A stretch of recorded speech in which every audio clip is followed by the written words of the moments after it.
gon' need no phone. Ruled by the laws above. Nature shows me, makes me taught. I could climb this mountain now, rise above the clouds and see. Well, oh, the force that kept me strong. Never did I mean no wrong. 'Cause I ain't looking back. I ain't looking back. Ain't looking back.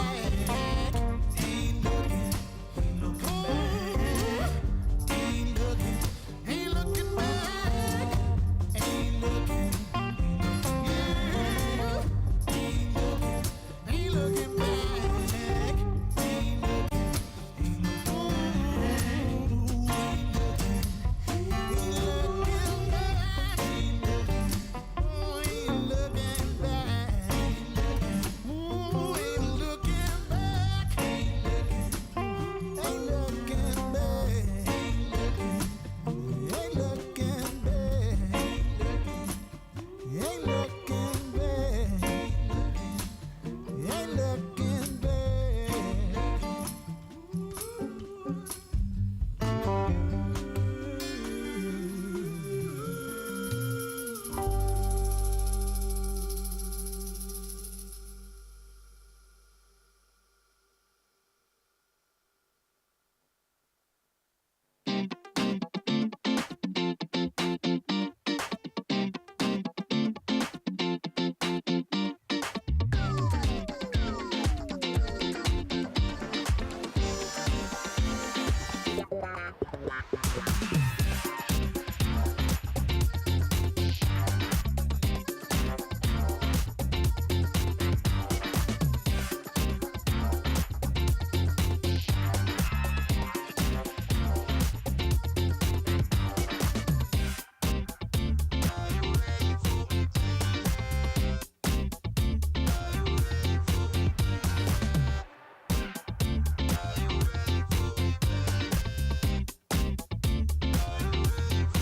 Hello, everybody. Thank you all for joining us today. Welcome to the Bloomberg Technology Summit. I'm Jordan Robertson, cover cybersecurity for Bloomberg News. I'm based here in London. I've been covering the space a long time, since 2005, and we've got a great panel, great lineup today. So whether you're joining us virtually or you're here in the room, thank you for being here. And we're kicking off the summit today with a focus on a critical issue, which is cybersecurity. As I mentioned, I've been covering the space for a long time. And the panelists we have today will talk about a range of issues. We're going to talk about automotive hacking. We're going to talk about social engineering. We're going to talk about data privacy and a bunch of other interesting topics. So we also want you to be part of the conversation. We really do want you to participate and ask questions. So we'll poll you, and this is how it'll work. You can scan the QR code on the back of your badges. That will allow you to take the poll, but it will also allow you to ask questions. I will see the questions on the monitor here. We really do encourage you to ask anything that might come up, and we can discuss it with our guests.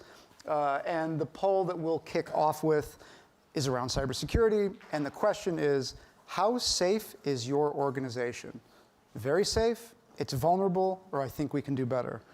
As I say, having covered this space for a long time, I think the question is somewhat loaded. But we'll see what people in the audience have to say. So we've got, so it is, looks like about, I'm seeing the results here. Right now, we've got about 45% of you. I think we can do better. So that roughly matches. Very safe, that's good. About 30% say very safe, okay. Vulnerable, and I think we could do better. So I would say the fact that more than half of you think that your organizations can do better is probably about right. Again, I've covered this space for a long time, and any company that thinks that they are perfectly secure is probably fooling themselves. So before we get to our guests, I do want to take a moment to acknowledge our sponsor, which is Google Chrome Enterprise. And with that, I'd like to call on Lauren Miskelly with Chrome Browser Enterprise for a few remarks. So, Ms. Lauren. Thank you. Morning, everyone. Thank you for getting up bright and early to be here. My name is Lauren Miskelly. I lead our Chrome Enterprise team at Google, and we are very excited to be here today sponsoring this event and to have this morning here for this more intimate breakfast where we have a great lineup of security experts that Jordan will be talking to and mentioned, who will be here to share some great content while you enjoy breakfast. So as I mentioned, I'm here from Chrome Browser, and security is at the core of everything we've thought about over the years as a browser. It's really integral to what we think about and how we develop our tools. And within Chrome Enterprise, we think about it in two ways. One is security at the core for the user. We'd like to call that security you don't have to think about. So as a user in the browser, you are secure every day, and at the user level, you shouldn't have to think about how the browser is keeping you secure. And we also look at it as the IT and management security level. And from an enterprise perspective, while the user is safe day to day in what they're browsing, how do we give our companies and enterprises control and more management and security abilities over that browser? So from the user perspective, keeping them safe day to day, and then adding that extra layer from an enterprise perspective to give companies control over the corporate data. And with, as Jordan talked about, every company, at least 50%, think you can do better. With cyber security threats on the rise and seeing that more and more the browser is that first entry point for most users, it becomes really critical that security decision makers are thinking about how you are securing that endpoint. So we'll spend more time talking about that this morning. I welcome you to enjoy the discussion, enjoy your meal, and enjoy the day ahead of great content. So thank you, and I'll bring Jordan back up.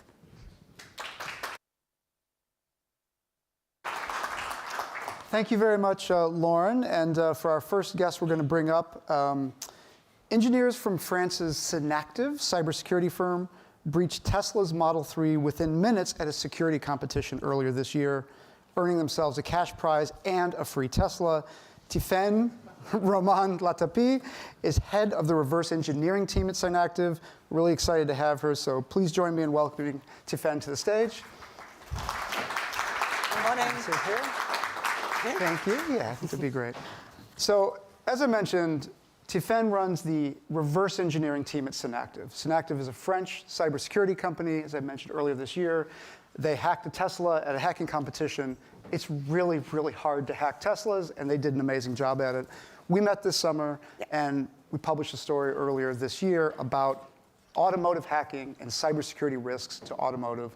Tiffaine and her team are world-class experts in this space. So Tiffaine, why don't we start by talking about the Tesla research, when your firm got into it, why you got into it, and what it says about the state of automotive cybersecurity, the fact that your team was actually able to breach these Teslas in the way that you did. Of course. So why, first?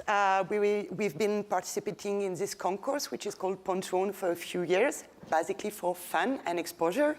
And in 2021, 2 people on my team decided they wanted to hack a Tesla. And so it seemed a lot of fun, so we said yes, basically. So it's beginning like that. They present the ID. The concourse was about hacking the infotainment system, so the big screen where you have your GPS and music and everything like that. So we bought one on eBay for $100 or something, and they begin to dig into it. So opening it, looking at all the electronic components to know what exactly this thing does. And we were working in full black box, so we tried to scrap the internet into looking into maybe some leaked documentation or stuff. They found some, and then they basically hacked the hardware to get the firmware back. And they're reverse engineering the firmware and found vulnerability in it. And I was able to visit this hardware hacking lab that they have in Paris, and it's really something. I mean, if you want to hack a car, the way in, as Lauren mentioned, I mean, the way in is kind of what we look at with hacking. The way into cars are these infotainment systems. That's your connection to the internet in many ways. But talk a little bit about how long it took your team to figure out how can we get into a Tesla remotely. It took a long time. So the first part of the research for the concourse we did in 2022 was among 1 year of work. We measured something like 180 man days. Half of it was at work, and the half of it was the night and the weekend of the team that doesn't want to stop looking for a vulnerability. So lot of work. And what does it say? On the one hand, you can say the fact that your team was able to hack into a Tesla and do some things that you're not supposed to be able to do as a hacker to the car. On the one hand, you could say this highlights security vulnerabilities of automobiles. On the other hand, you could say it took a team of researchers a year, a team of really good researchers a year to figure out how to do this. Like, what is your assessment about the state of cybersecurity for automotive? And this will get us into some of the other work your firm does as well. I can tell about Tesla. Tesla was very hard. We're talking about a system which is close to the level of phones, which is basically what's more secure right now, flagship. So it was really, really hard. 1 year of research is a lot. And not only that, but a Tesla patch in less than 30 days. So it's 1 year of research that disappeared in 30 days, basically. So for Tesla, it's a good sign. In terms of automotive security, it's really going to depend on the automaker and type Not every of attack automaker is Tesla, right? Exactly. And we already talked about that, but it's a question of price. Tesla is a high-end car. You pay a lot to have a Tesla, so they have money to spend on obviously security and building a secure product by design. If you want a cheap car, I'm not sure you're going to have the same level of security. And one of the ways I came to know Synactive was through the Tesla work, but also, they are considered an offensive security firm. What that means is companies will hire Synactive to evaluate either products they're making or products that they are using to say, if a hacker encounters our product in the wild, will they be able to get in? And a good amount of your work, the firm's work now, is automotive. Tesla's not a client. This was research. This was what you did, kind of your researchers did somewhat on their free time. Tell us a little bit about the other automotive work you do. Like when you get infotainment systems and you get other components from automakers that say, hey, we want to make sure that this is secure. Like many of us have cars, we all use cars. How secure generally is the industry, kind of setting aside Tesla for a minute? You see a lot of it. It's kind of difficult to answer. I think they're late, but the EU decided to put on a law, and starting 2024, if I am not mistaken, every automaker in Europe is supposed to prove to the Commission that they actually did something in terms of cybersecurity. What kind of saves car is that they're not connected since. For a long time, they weren't connected, so it was not a big deal. The most problem you would have is for stealing with the fob key and attack on that. So it's not a big deal. The other thing you have to understand is a car is not made to be driven by a computer. So even if I hack it, I can maybe open the door, the trunk, I can maybe put the radio very loud, which can be dangerous, but I will not be able to drive your car. So the models that are autonomous driving are just arriving on the market, so the real risk is there. And through my discussions with Tiffen and her team, what I learned was that modern cars will have dozens of computers in them. They'll have dozens of microcontrollers. And these controllers do things like if your headlight goes out, you'll get an alert on your infotainment system. Now that's a modern convenience that we all appreciate and enjoy. However, for people like Tiffen and her team, what that means is you have a tiny little computer sitting behind your headlamp that is sending instructions to essentially kind of the main control console for the car, and that becomes a hacking risk. And through our conversations, what we learned was that automotive thefts are rising pretty dramatically. They were kind of falling for a long time as automakers improve their security, but now with the introduction of a lot of digital technology, auto thefts are actually rising. And criminals are doing things like prying headlamps off of cars and injecting code with specialized tools to steal the cars. I mean, that's where a lot of this hacking stuff goes, is to kind of base criminal kind of instincts. And another thing I wanted to ask you about is Synactive sees a lot of what we call IoT devices. The offensive security side of Synactive involves evaluating these devices. And we hear a lot about the security of IoT devices, from connected toasters to CCTV cameras. Can you tell the audience a little bit about Synactive's work in the non-automotive space? So we've talked a lot about CCTV cameras. What does that look like for your firm? First, we have to have a discussion with the clients. What do they want to secure, and against which type of attackers? Because it's not going to be the same work that we do. So what's important for them? In terms of CCTV, basically like the Tesla, taking the object, opening it, trying to get the software, and trying to get vulnerability in it. Nowadays, most of CCTV doesn't have a lot of software in it. Everything is in the cloud. So you want to attack the cloud and not the CCTV itself. But yeah, it's kind of the same work we did on Tesla. Easier most of the time, but it's similar work. And we've talked about this before, but people don't hire your firm essentially to get a clean bill of health on a device. You will find things in almost everything. Have there been devices that your firm has evaluated where you haven't found security vulnerabilities? Yeah, but yes, it happens. Okay. It's a question of time. Okay. If you give me a lot of time and money, I can find something. Yes. If you give me 2 weeks on a Tesla, I won't find a vulnerability 2 weeks and not enough. Yeah. So it happens. What's important for the client is to know for a team of hackers, which is experienced, 1 month is not enough to break it, and maybe that's enough for the clients. Given enough time. Yeah. Right. We've got some questions from the audience. Again, I'll reiterate my call for any questions that you have, scan the QR code. Tiffen, I'll throw it to you. How did Elon Musk react to the Tesla hacking? We were very sad. The team was very sad. We hoped for a tweet from Elon Musk. It didn't happen.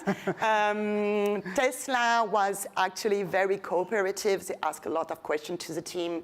They continue between 2022 to 2023, continue asking for the team if they were planning to do more work on it. They checked the fixes. So Tesla was very happy with the work of the team.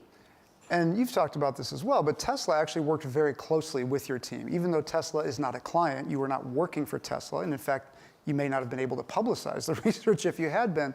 But Tesla, among automakers, as you've described, was extremely responsive to this research. They responded, they fixed the vulnerabilities, and they fixed them quickly. They sent us firmware, they sent us infotainment that could be updated because the one from eBay couldn't be updated. So they like that a lot. And another question is, when is hacking ethical? When is it legal to hack a system and ethical? So I can answer for Europe. In Europe, if you are the owner of the device, you can do whatever you want on it to assess the security or maybe just to make sure that it's going to work with other systems. So you're able to do whatever you want. What's illegal is to hack a connected system or information system that is not yours. If you don't have a specific authorization. So where we work on a client, we are very specific with a specific letter of engagement, asking for IP address, type of servers, because if not, we could have a big issue. And we've talked a little bit about this in the past, but your background is in cryptography, product security. You were at Orange, right? Doing security for set-top boxes. Then at Airbus, doing security for things that we can't really talk about. But Tifen's role at Airbus was the same as her role at Synactive, which is head of reverse engineering. So you can imagine trying to find security vulnerabilities and things that Airbus makes. And also at Synactive, you guys have an interesting line of work, which is we're going to talk about social engineering with the next panelist, because social engineering is in the news a lot lately with the MGM hacks, the casino hacks. It's one of the biggest cybersecurity threats facing companies today, that somebody will call your organization, convince an employee to install malware on a computer. The most vulnerable point of your organization could just be an employee with a phone and an internet connection. So we're going to talk about that in a little bit. But Synactive also does, as part of the offensive security research, social engineering, right? Companies will hire Synactive to break into their company and identify weaknesses and vulnerabilities. And one of the things I wanted to ask you was, in all of that research, are there kind of rules of thumb that your firm has found for what typically works for security organizations like yours to get inside an organization? Like for people in this room, what are the vulnerabilities in an organization that are not technical necessarily? They're just people that you found to be effective at. We can get inside a company if we do this, if we dress up as a delivery person, if we... kind of the usual that you're going to see in the media. So calling and make as if you were IT support and say to someone, I need to update your computer, there is a big issue, please give me your password. It's going to work a lot. Sending emails that are well crafted to ask for people to maybe click on an attachment that you would have weaponized. Basics, honestly. What's worked for criminal works for us. And I like what you say about the IT organization. We've been covering a lot of these social engineering hacks. A lot of these are like kids. These are like teenagers, early 20s, doing these attacks. They are technical in the sense that they deploy malware, but what they're using are human social engineering techniques like the kind that Tiffen was describing, which was so many of these attacks are the criminals calling people at the company and pretending to be IT. And it works all the time. Like that's how we're seeing these big companies get breached. So we've got some more questions here. Can we talk a little bit more about reverse engineering methods your team uses to detect threats? I think this is essentially asking, like, kind of what is reverse engineering and how do you take, we mentioned Tesla, you're kind of pulling apart hardware to extract code. Can you describe what reverse engineering is and kind of how that's used? Yes, of course. To identify? So a software, basically, for everyone, once it's finished, it's a suite of 1 and 0 that are interpreted by your processors. And your processor actually cut it in little bursts of 1 and 0, which are called instructions that it understands. So our first part is using another software that takes the 1 and 0 and reconstructs the instruction for the processors. And then we take those very tiny instructions, the group, and try to understand and rebuild the source code that led to these instructions. And so we have an equivalent of the source code, the original source code, and we try to find vulnerability in it.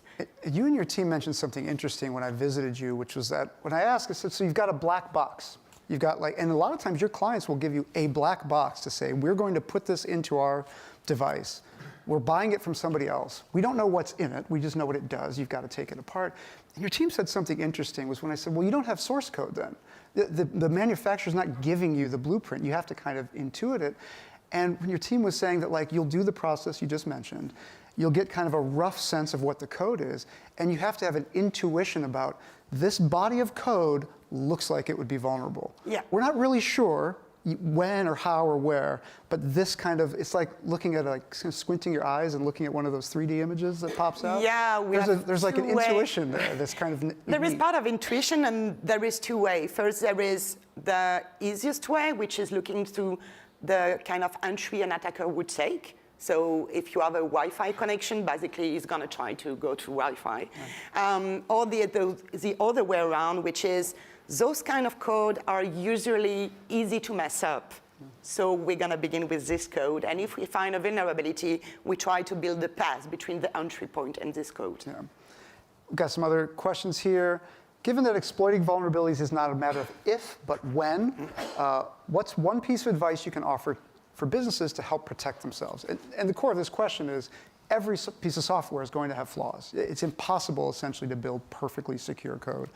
What's one piece of advice you could offer companies? So if in terms of product, the easiest way is to do secure by design. So is to have product security, which help every development project within the organization to take into account security from the beginning of the design, because adding security afterwards is not going to work and cost a lot of money.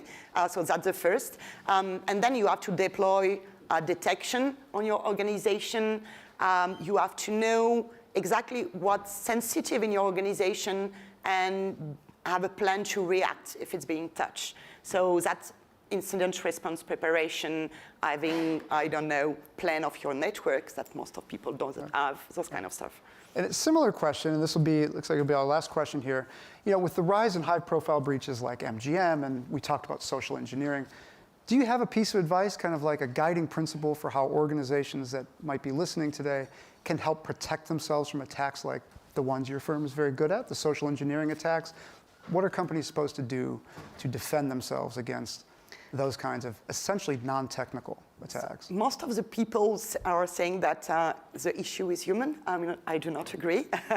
I think that security should do whatever it takes so that when a human clicks on a link or an attachment, it doesn't break all your network security.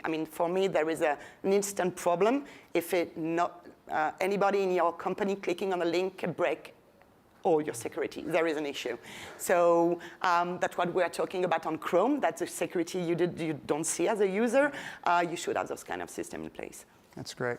Looks like we're out of time. Tiffaine, thank you so much for making the time. Very interesting work. And with that, we'll bring up our next panelist. Yeah. Thank you for having me. Bye. Thank you. Thank you. Let's see what is next. Well, thank you again, Tiffaine, for your time. And now, please join me in welcoming my panelists for the next session. We've got Emily Heath. She's a general partner with CyberStarts, which is a venture capital firm. And we've got Dominique Shelton-Leipzig, who's a privacy and cybersecurity partner with the Mayer Brown Law Firm.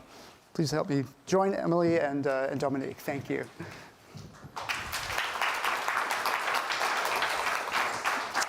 So, as I mentioned, Dominique is a privacy and cybersecurity partner with the Mayer Brown Law Firm. Emily is with CyberStarts. Before that was the Chief Information Security Officer with both United Airlines and DocuSign and a number of other organizations. They've come a long way today. Tiffaine came from Paris. They've come from California. So thank you so much for coming this far. And to kind of build off of what we were just talking about with Tiffaine, social engineering, it's one of the biggest issues facing companies right now. Cybersecurity as an industry has been around a long time. We have pretty good tools for detecting malware and hacking attempts and things like that. But when it comes to social engineering, Dominique, maybe I'll start with you. You advise a lot of C-suite executive folks about privacy and cybersecurity.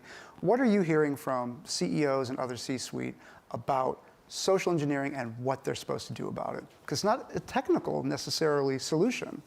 Yeah, when I'm advising CEOs and board members, I'm talking to them about being on red alert and high attention as this not only goes to the core of their systems, but we're talking about digital and technology in healthcare, finance, so many important parts of our lives.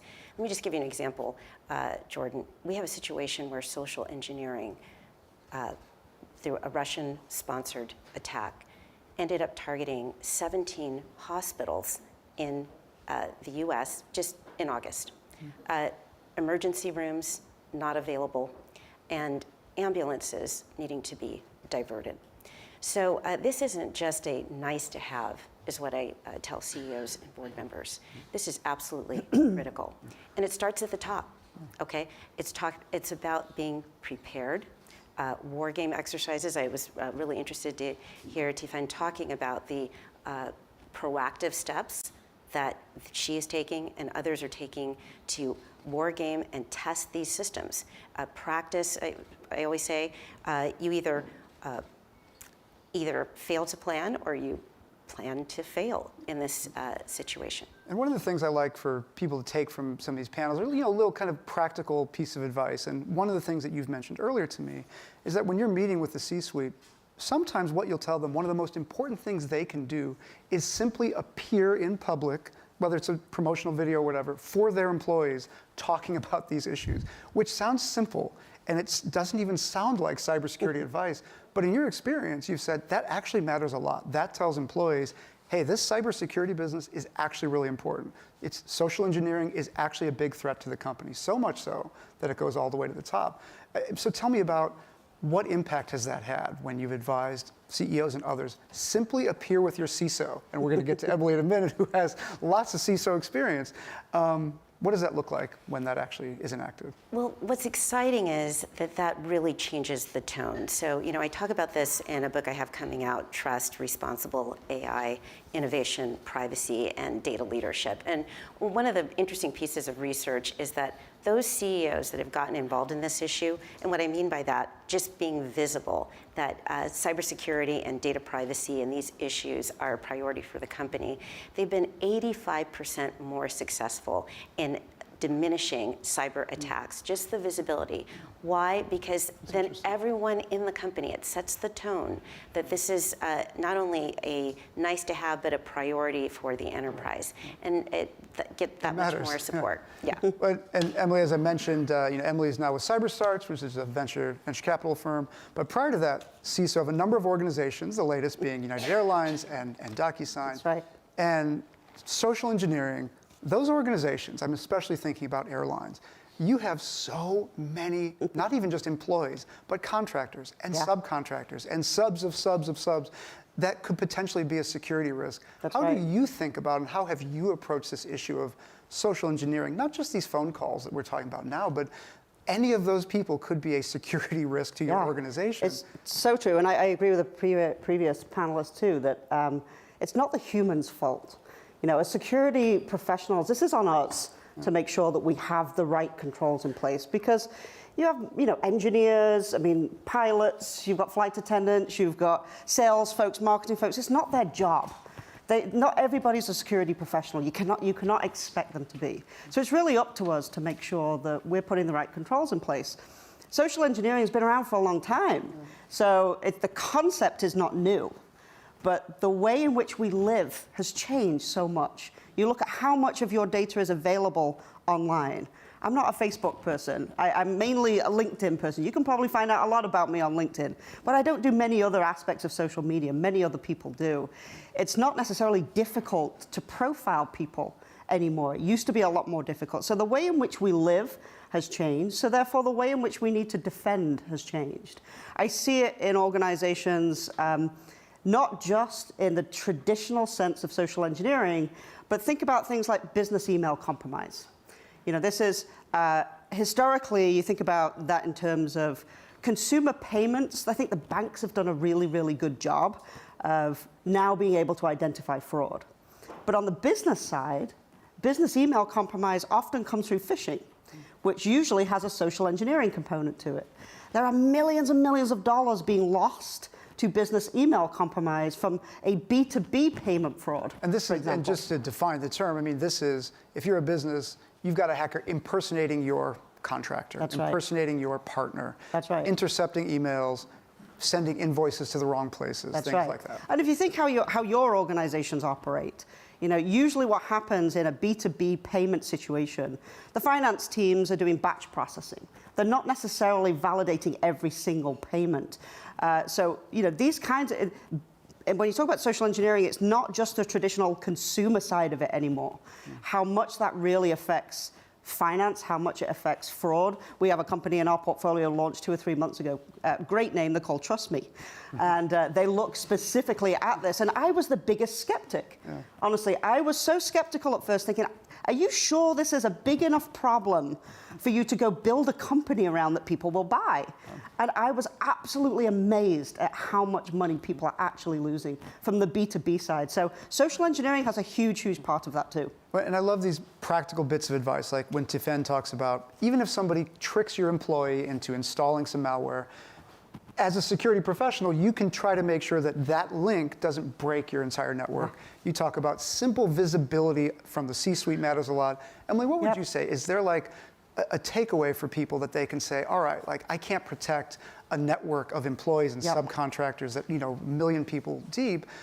What's a takeaway that you might have about where do you start? Like, what's the most important thing that people can do? I'll give you, this is kind of how I've run security programs before. It's not specific to social engineering, but no matter which organization I go to, the first thing I ask myself is, there's 5 questions I run a security program by. The first one is, what matters most to my organization? If you're in an airline, it's probably safety. Human life is the #1 thing that matters the most. If you're in a SaaS company, it's probably your code or it's data or it's some kind of privacy concern of some sort. So when you start an organization, or if you're currently at your organization, you need to know what matters to you the most. And then you have to ask yourself, well, where is that stuff? Visibility, right, back to that. Where is it? How am I protecting it? Where am I most vulnerable at risk? And how prepared am I for when something goes wrong? If you can answer those 5 questions, and you know what matters and where it is, now you can start reverse engineering, okay, so how could people actually get to that? So think of it in terms of practical sense. You can't secure everything the same for your organization. It's an impossibility. So really hone in on the things that matter, and then you can really get smart about thinking about what are all of the access points that could impact the security of the things that keep my business moving. And without talking about specific victims, one thing that surprises me whenever we see these big ransomware attacks is kind of to your point, these single attacks are able to disable an entire network, right? It starts with a simple phone call, and you're able to disable so many critical systems at once. I mean, Dominique, in your work, how have companies looked at this issue around? I mean, that would seem to be a giant security vulnerability, just kind of waiting to be exploited, that somehow hackers can disable everything at once. Like, the CEOs that you're talking to, how do they think about this issue, and what do you tell them about preventing that? Yeah, so this is so important. I'm so glad you mentioned it, Jordan, because there's so much that's preventable here, and so much that is actually already encased in a lot of our data protection laws. We have over 166 countries now with data protection laws on the books. And so this really starts with, at the top, with governance to begin with. Really proactively, as was just stated here by Emily, knowing what is important, where is your key critical data, ensuring that war games are actually played out, that you're testing and stress testing those systems, that you're not playing out your incident response plan and procedure for the first time in the eye of the storm in the middle of a hacking event, and proactively looking at your vulnerabilities. AI can be a help in helping to identify where there are vulnerabilities in a system, but also keeping in mind that that is not a panacea. AI is only going to be as good as the data that it's trained with. So I try to use this example. It's like a cake. If you make a cake with the ingredient of pickle juice rather than water, the outcome is going to be very different. Same is true with AI. So that governance, making sure that the training data is applicable and accurate for the environment. If that's in place, it can be a big leg up in terms of being able to identify vulnerabilities. And I think on the topic of social engineering, I think we do have another poll. We like these polls. If we can bring that up. And again, it's on the back of back of your badge. It's the QR code. It's about social engineering. Cyber attackers are often using social engineering to breach companies. Is your employer educating your workforce about how to avoid such traps? Yes or no? Oh, okay. Yes, very good. Okay, this is an increase. What this is evidence of, this social engineering business is increasingly important to companies. It used to be, years ago, it would be all phishing training, right? I mean, and that's still part of it. But this is kind of a sign of how important social engineering has become to corporations. And I imagine that we could all do even more. So thank you for the responses there. And Emily, I wanted to talk with you about something as well. You mentioned to me earlier, part of the issue we're seeing with these big breaches is that the security industry has gotten really good at managing user identities. So making sure that I am not logging into a system that I am not allowed to log into, and if somebody has hacked my machine, that they're not doing things that I'm not authorized to do. But you've mentioned that one of the issues you've been really focused on is machine identities, which may not mean much to a lot of people here, but what that means is, think about it like a user identity is tied to a person, a machine identity is tied to machines, which are increasingly talking only to other machines and not interacting with people. That's right. And hackers are breaking into networks, finding credentials and finding other things on machines that have never really interacted with a human, and using that information to then further breach networks. That's right. Can you talk a little bit about the importance of this kind of like somewhat spooky idea of your organization could get breached by machines that have never touched a human Yeah, like I say, being? the way in which we work has changed so dramatically over the last few years. And I think if there is an area of cybersecurity that is ripe for disruption right now, it's the identity space. Many of you in the audience here, I'm sure, have been in and around this business for a long time. And we've gotten really good, not ideal, but really good at human identities. There's plenty of solutions out there that have been around for a long time that have evolved. But this concept of non-human identity has exploded over the last few years.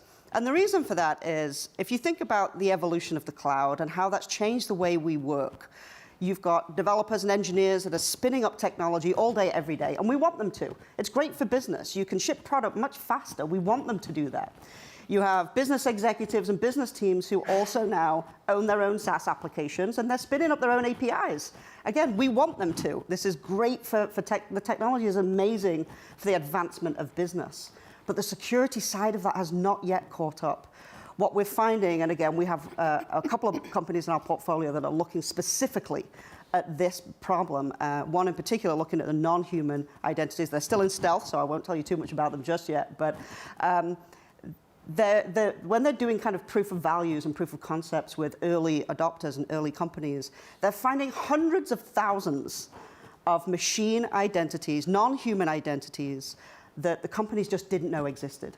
And that's because if you think about all of the APIs and all of those tokens, all of the secrets, oftentimes you've got service accounts in the cloud that are machine IDs that talk to other machines. There's no human involved.